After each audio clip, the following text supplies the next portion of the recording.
Bienvenue à vous tous et merci d'être encore là à cette émission de la Croisée des chemins. Nous avons commencé une série de 7 émissions qui a pour thème apprivoiser la mort pour mieux célébrer la vie.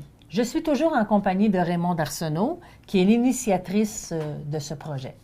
Alors Raymonde, peut-être pour situer un peu plus nos téléspectateurs, ce serait peut-être bon de faire un bref survol de l'émission de la semaine dernière. C'est une très bonne idée, Nicole.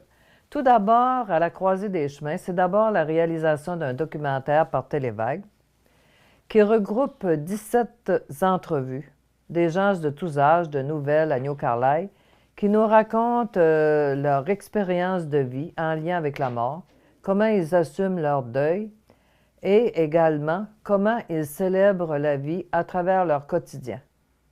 Et à partir du tournage qui a été effectué pour le documentaire, de là prennent naissance des émissions au nombre de 7 que nous allons animer, Nicole et moi, ensemble. Aujourd'hui, c'est le chemin que nous vous invitons à prendre avec nous. La semaine dernière, nous avons abordé la réalité à l'effet que dès que l'être humain naît, déjà il commence à vieillir et il est voué à la mort. Nous avons été placés dans un univers où nous devons apprendre à vivre avec cette finitude et à travers le temps qui nous est accordé, apprendre à se réaliser, apprendre à aimer et à être aimé. Le premier témoignage que nous avons écouté la semaine dernière est celui de Marie-Ève Doucette, une jeune maman et une professionnelle de la santé de New Richmond, qui nous a partagé sa vision de la vie et de la mort avec un regard sur le deuil et également comment dans certains pays, la mort se célèbre, parfois avec beaucoup de grandeur et de sérénité. Oui, Raymonde, finalement, parler de la mort, ça diminue en rien la qualité de la vie. Au contraire, ça vient l'agrémenter, puisque on réalise comment cette vie-là est importante, comment elle est précieuse. Dès maintenant, nous allons vous présenter les témoignages.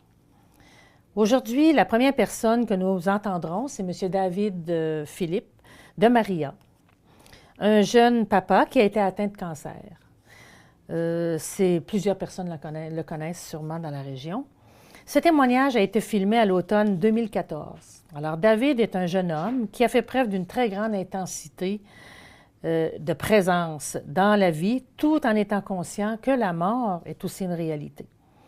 Tout au long de cette expérience difficile, il a côtoyé la maladie, la souffrance, l'incertitude, l'espérance, et il a toujours mis en priorité la vie. Par la suite, nous rencontrerons, dans des contextes différents, 2 octogénaires de bonne aventure, M. Julien Bourdage et M. Raoul Poirier. Alors, depuis quelques années, ils ont vécu des deuils qui étaient prévus, d'autres imprévus, et la perte d'êtres chers est venue affaiblir un sentier jusque-là tranquille sur lequel ils s'étaient engagés, où ils avaient fondé une famille, où ils avaient aimé, où ils s'étaient réalisés. Aujourd'hui, la vie les ramène à cette ultime réalité qui est qu'un jour, ce sera leur tour. Alors, ils ont des belles choses à nous apprendre, entre autres, que nous devons toujours aller de l'avant et garder espoir. La frontière entre la vie et la mort est souvent très mince, ce que nous avons tendance à oublier tant que nous ne sommes pas frappés de plein fouet par la maladie ou un traumatisme mettant notre intégrité en péril. Heureusement, à certaines occasions, la vie va reprendre le dessus sur la mort et l'humain est parfois capable de dépassements inimaginables. David est un bel exemple de détermination et de foi en ses capacités. J'ai tombé malade en 2010. Grosse nouvelle, je crachais un peu de sang le matin. Puis là, j'ai été faire consulter. Puis de fil en aiguille, ils ont fait des tests, une batterie de tests. Ils ont découvert une tumeur au poumon gauche. J'ai rechuté de mon cancer du poumon l'an passé, au niveau du cerveau. J'ai une tumeur au cerveau qui m'engourdissait. Le symptôme était l'engourdissement du bras droit. Puis ils ont découvert 7 métastases sur mes os aussi. Je me suis fait annoncer en avril 2013 que le diagnostic que j'avais, les 7 métastases aux os, ça, me donnait une espérance de vie entre 1 et 3 ans. Ça était supposé s'en aller en descendant. Les médecins m'ont dit, c'est pas les os qui vont te tuer, mais ça va, carrément fait dire ça, mais ça va se tirer sûrement. Puis en fin de compte, la médecine avance beaucoup. Puis mon oncologue m'a prescrit un nouveau médicament. J'étais le 135e au Canada à le prendre. Puis génétiquement, j'avais 5 des chances d'y avoir droit, selon mon type de cancer. Puis une chance sur 3 de répondre. La magie prend beaucoup de place dans ma vie. La magie a été un bel échappatoire pour moi, surtout dans la maladie, mais même avant, parce que je suis un gars qui boit pas. Ça fait 7 ans. J'ai arrêté de boire, pas parce que j'aimais pas le goût, là, parce que la vie m'a amené à prendre une décision pendant que ma conjointe attendait ma première. J'ai décidé que mes enfants ne verraient jamais leur père en boisson. La magie m'a permis, parce que j'étais un gars qui aimait impressionner les concours de calage, des bébés, tout ça. Puis la magie m'a permis d'impressionner sainement. Puis m'a permis de m'échapper. Je conseille à chaque adolescent de se trouver une belle passion, que ce soit le dessin, n'importe quoi, pour s'échapper, avoir une porte à ouvrir quand ça va mal. Parce que moi, ça m'a beaucoup aidé. J'ai rechuté de mon cancer du poumon l'an passé. Au niveau du cerveau, j'ai une tumeur au cerveau qui m'engourdissait. Le symptôme était l'engourdissement du bras droit. Puis ils ont découvert 7 métastases sur mes os aussi. Puis le cerveau, je l'ai été opéré, j'ai été brûlé, ouais, j'ai eu de la radiothérapie. Ça a passé, ça c'était le côté guérissable. Mais je me suis fait annoncer en avril 2013 que le diagnostic que j'avais, les 7 métastases aux os, ça, me donnait une espérance de vie entre 1 et 3 ans. Ça était supposé s'en aller en descendant.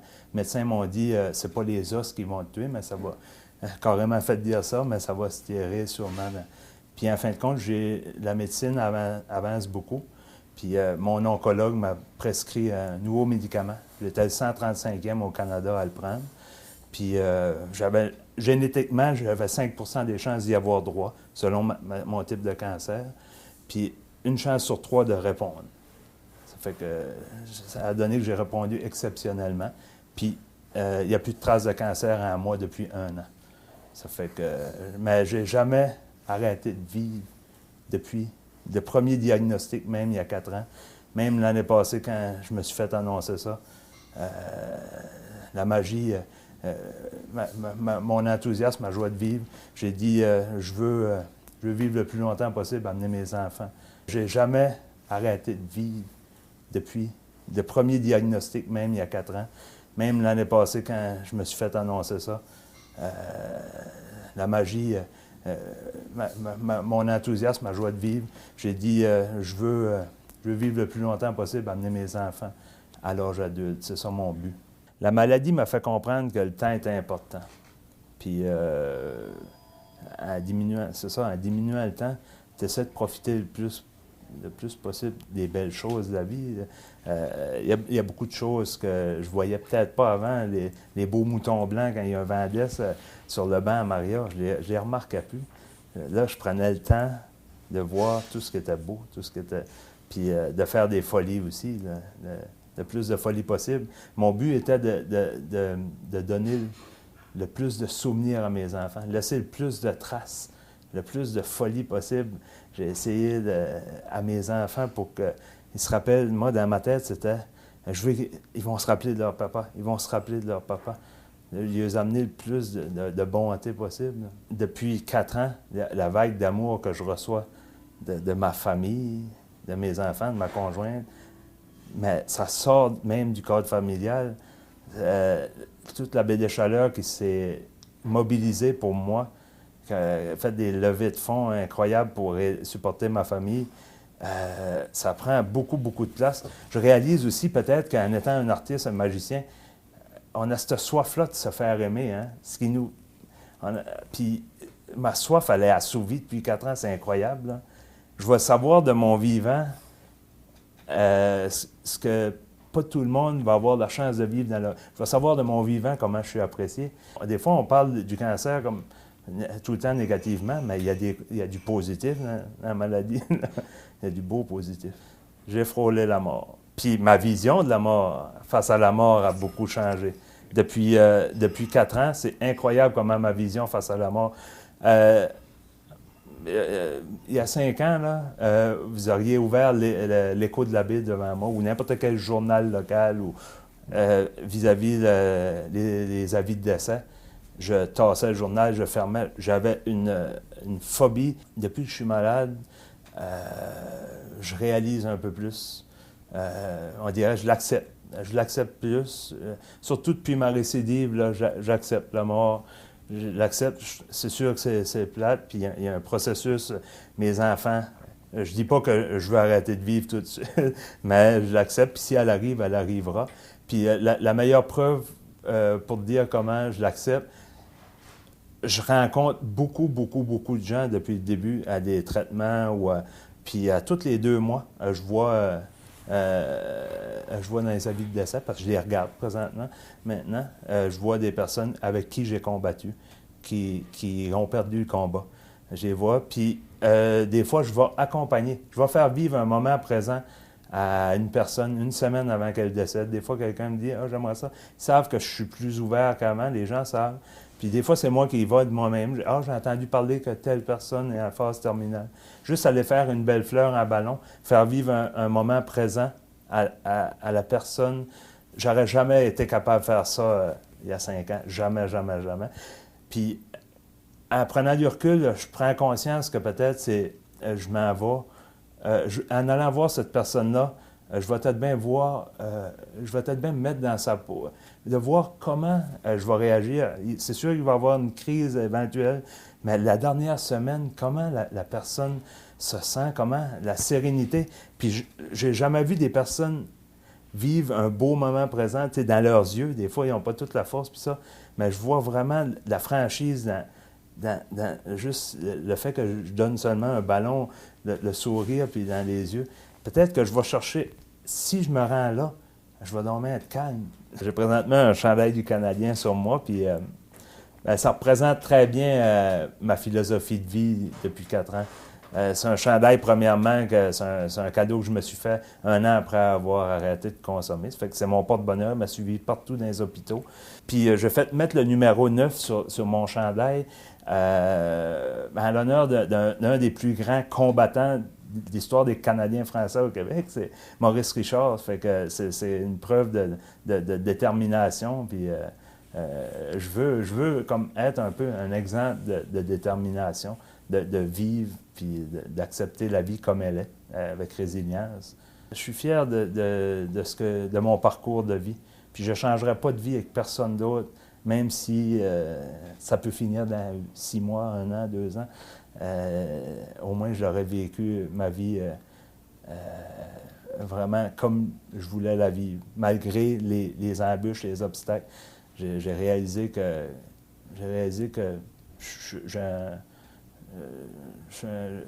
l'adaptation, ma capacité d'adaptation m'a permis de vivre une vie belle de vivre une vie, point.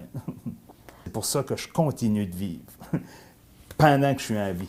c'est ça. Durant le moment que je suis en vie, au moins, je vis. Ma philosophie de vie, avec mes enfants, là, ma manière de vivre, puis ça, depuis le début de ma maladie, je m'inspire beaucoup du film de Roberto Benigni des années 90 qui s'appelle « La vie est belle », où ça se passe dans un camp de concentration nazi. Je l'ai réécouté la fin dernièrement, à la fin je pleurais, où le père fait passer comme ces 2 semaines-là, cacher son petit gars dans le camp de concentration, fait passer ça pour un jeu qui cumule des points tout le long, puis à la fin, il gagnerait un char d'assaut. Puis justement, la scène finit que le père, finalement, on s'entend qu'il vit dans une des pires places qui a existé dans l'histoire de l'humanité, là, un camp de concentration où il y en avait des chambres à gaz. Puis même pendant un des pires moments, faites passer la vie pour... J'ai un peu fait ça avec mes enfants. À l'hôpital, la baie des Chaleurs me permettait d'avoir la capacité monétaire d'y aller. Ça fait que j'amenais mes enfants à l'hôpital, à tous mes traitements et ça. Je me souviens d'avoir appris à mon enfant à compter jusqu'à 5 en comptant les sourires qu'on suscitait dans le hall de neurochirurgie. En allant chercher les sourires, on comptait avec nos nez de clown sur le nez à 5.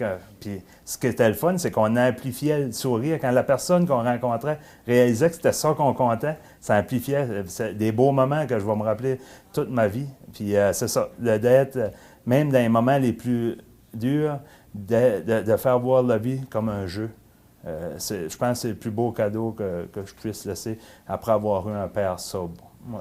Au niveau de la spiritualité, au niveau comment que je perçois la vie après la mort, j'ai un peu de misère. C'est point de vue, je suis plus ou moins croyant. J'espère parce que je me suis vu dire grand-papa, si Dieu existe, grand-père, aide-moi. Oui, des nuits avant des opérations ou avant des traitements de chimio ou quelque chose, de demander quand même à quelqu'un en haut de moi, de dire, tu sais, mais tout le temps en disant, si Dieu, tu sais, j'ai tout le temps un si, mais je pense que même les plus, on a tout un doute pareil, je crois. Le gros de ma force, je vais le chercher dans les 2 petits kids que j'ai à la maison, là. C'est...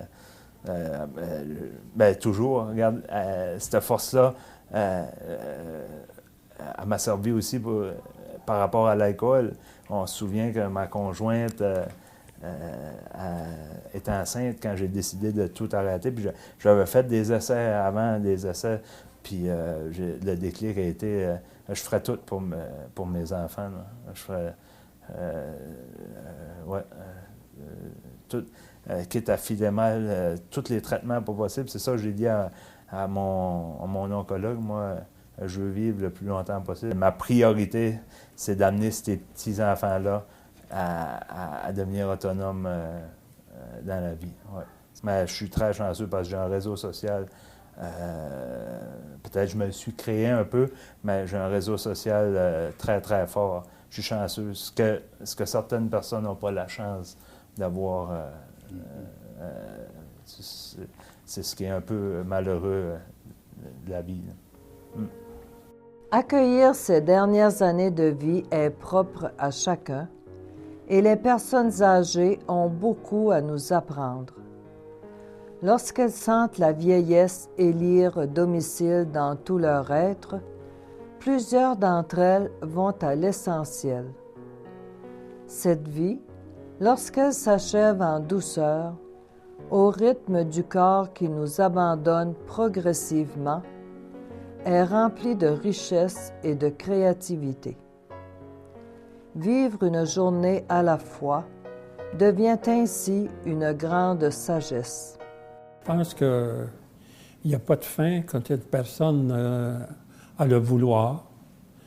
Puis, naturellement, avec la santé, pour pouvoir se diriger, tu peux arriver à faire beaucoup de choses pour les autres. Ça, c'est une chose assurée parce qu'il ne faut pas penser à soi-même. Il faut tirer une ligne, chacun, les voisins, un tel a besoin d'aide, il a besoin de... C'est ça que ça complète la vie. Mais c'est important parce que tu ne peux pas vivre seul comme un ermite, quoi. C'est sûr que chaque jour, il y a toujours un nouveau développement qui se fait que il faut aider celui-ci, celui-là. Puis c'est ça qui fait intéressant de la vie. Pour avoir rencontré ma femme Annette, que j'ai vécu pendant 52 ans avec. Et puis, c'était des années de bonheur, de compréhension. Et puis, naturellement, la maladie d'Alzheimer l'a frappé. ça a bouleversé nos vies, mais par contre, jusqu'à la dernière minute, on se parlait quand on pouvait, hein, parce qu'elle ne pouvait pas toujours communiquer. Ça a été les communications avec Dieu, la Sainte Vierge, qui m'a donné un élan. D'abord une confiance, parce qu'il faut toujours avoir une confiance à quelqu'un. Je demande de l'aide. Et puis, ça a été tout ça le long de ma vie. Et puis, les derniers moments de la vie honnête, c'est sûr qu'elle m'a aidé parce que il fallait voir à tous les arrangements funéraires, etc. Et puis, ça n'a pas été facile, mais je passais en travers, puis c'est comme si on n'aurait pas aperçu. Ça a bien été. Quand je fais de la voile, je me sens, c'est drôle de dire ça, mais je me sens en sécurité pour affronter le vent qui domine à un moment donné. Là. Mais j'aime à foncer dans les vagues et puis faire réagir mon bateau d'une façon idéale pour prendre la mer.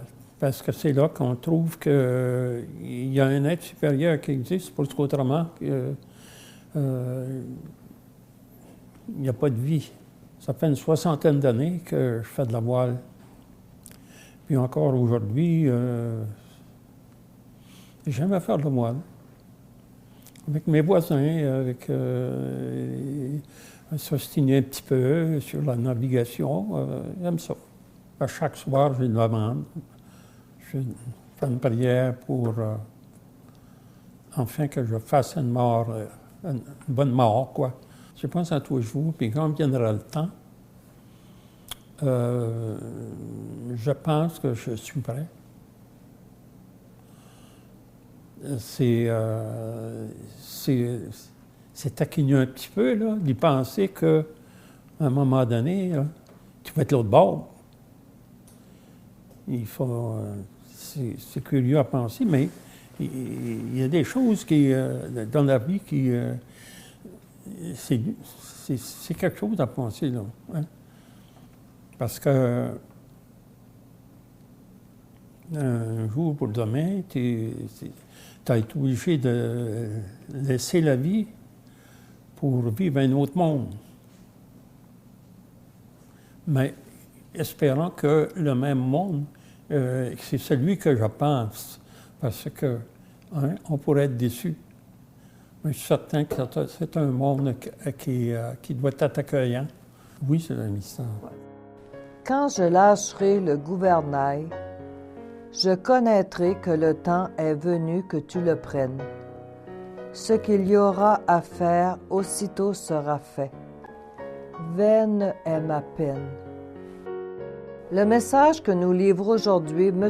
Poirier est que chacun est appelé à vivre quotidiennement sa page d'Évangile et à demeurer bien ancré dans la vie, dans l'attente du grand départ lorsque le temps sera venu. Il faut avoir du moral, il ne faut pas se décourager. Ça m'a fait comprendre ça, il ne faut pas se décourager. Puis moi, j'ai tout le temps eu confiance au Seigneur, l'appel du Seigneur. Savez-vous que je n'ai jamais eu, mais tout le temps sorti par rapport à ça. Puis il m'a fait des preuves, il m'a sorti d'un lac. Et puis, quand j'ai eu mon cœur, j'ai dit avant quand il est venu me voir en avant, là, le docteur Doyle, il m'a dit, va chez ton cœur à haut. J'ai dit, Doyle, il y a une chose, je t'ai toujours demandé, si tu me mets de quoi, mets-moi pas de quoi, que je vais me traîner les pattes. Parce que l'autre, là, il flayait. Il m'a dit, Raoul, je te promets de te mettre à bon cœur. Quand il a été cherché, là, 3 jours après, il m'a dit, je t'ai mis un bon cœur. J'ai dit, là, moi, j'avais 3 jours, ben là, je ne m'ai pas trop réveillé. Je ne marchais même pas. Et c'est la première question. J'ai dit, m'as-tu mis un bon cœur? Il m'a dit, je t'ai mis un bon cœur, Raoul. Il dit, c'est un homme qui avait 47 ans. Puis il dit qu'il n'avait jamais bu ni fumé de sa vie, puis c'était un gars de 200 livres, puis il avait un bras gros de même. Puis il dit, t'as eu un bon cœur. Puis c'est vrai, j'ai eu un bon cœur. Ça fait 20 ans. Et j'ai toujours eu confiance au Seigneur. J'avais 20 dit, pareil avant. Et tout ce que je viens de demander, je n'ai pas demandé des folies, mais des affaires de même, il m'a tout récompensé. Ma mère avait confiance au Seigneur, puis m'a vous dire mieux que ça. Quand j'ai eu mon cœur, c'était la journée de la fête à maman. Moi, je dis que j'ai la foi grosse comme la plus petite aiguille, la pointe de la plus petite aiguille. Ne me mets pas la foi plus haut ça. C'est tout ce que j'ai de foi. Puis c'est ce petit brin-là, quand je suis mal pris, il me déprend. À plusieurs occasions, M. Poirier a été éprouvé, entre autres par le décès de son fils âgé de 20 ans et celui de sa tendre épouse atteinte de cancer. J'ai jamais été contre le Seigneur. C'est une épreuve qui m'a donné, puis je l'ai acceptée. Je suis bien, je suis en santé, j'ai des enfants, ben, maintenant, j'ai jamais été contre le Seigneur. J'ai hâte de mourir, ça me fait rien de m'en aller au bord. Pas tout, mon épouse est là, de bord, il faut que j'y aille pareil. Mes préparations d'enterrement sont tout prêt par mon épouse. C'est tout le salon funéraire qui s'occupe, c'est payé d'avance. Puis j'ai hâte. Même me dit, pourquoi c'est qu'il veut qu'elle revive? Ça me pose des questions. Mais, par contre, j'ai mes petits-enfants que j'aime. Quand on en trouve un qui est tout petit, je le marche des heures de temps. Je le tiens sur moi. Mais la vie, moi, j'ai hâte de, ça me fait rien, j'ai hâte d'aller de l'autre bord. Mais je vis ici. Je vis comme tout le monde. Me dit, ben, je vois ma affaire. Ça me passe. Je joue à pétanque. Je connais beaucoup de monde, mon Dieu. Je trouve, ben, moi, j'ai des enfants qui viennent dîner le midi ici. Il y en a 2 qui vont venir midi. Mes 2 filles. Mes filles sont tout le temps autour de moi. Je n'ai pas besoin de plus que ça. Moi, c'est mes petits-enfants. J'en ai 28 arrière-petits-enfants. Puis il y en a juste 4 à Montréal, mais les autres sont tout de suite autour. Ils sont tout autour. Je suis ici, dans mon Dieu. Puis ils viennent souvent me voir. Puis ils viennent des fois, ils téléphonent. Puis si je joue ici, puis là, ben, je lui donne. Ils viennent me voir avec les petits-enfants. Je lui donne des galettes. Des galettes à grand-père. Seigneur, je ne peux pas faire autrement que d'y passer. Impossible, impossible. Dis-moi, Raymond, qu'est-ce qui te touche particulièrement dans les 3 témoignages que nous venons d'entendre? Dans le témoignage de David, ce qui attire particulièrement mon attention, c'est qu'il choisit la vie.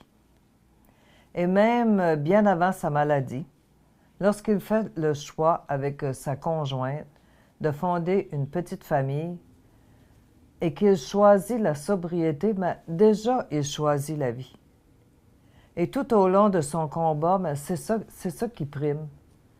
Et j'aimerais, ou je formule le souhait, que des jeunes de son âge, et même de tous âges, prennent conscience de tout ce grand combat que David a mené, que ça nous serve à nous, en tant qu'humains aussi, toute cette grande lutte-là. Et si je regarde les 2 octogénaires, M. Bourdage et M. Poirier, ce sont 2 messieurs remplis de dignité. C'est vraiment 2 beaux personnages. Et lorsqu'ils ont accepté très librement, spontanément, de faire une entrevue, de livrer une partie d'eux-mêmes, c'est un peu comme s'ils venaient nous dire « Mais nous, là, on a encore des choses à dire. On a encore de l'importance dans cette société.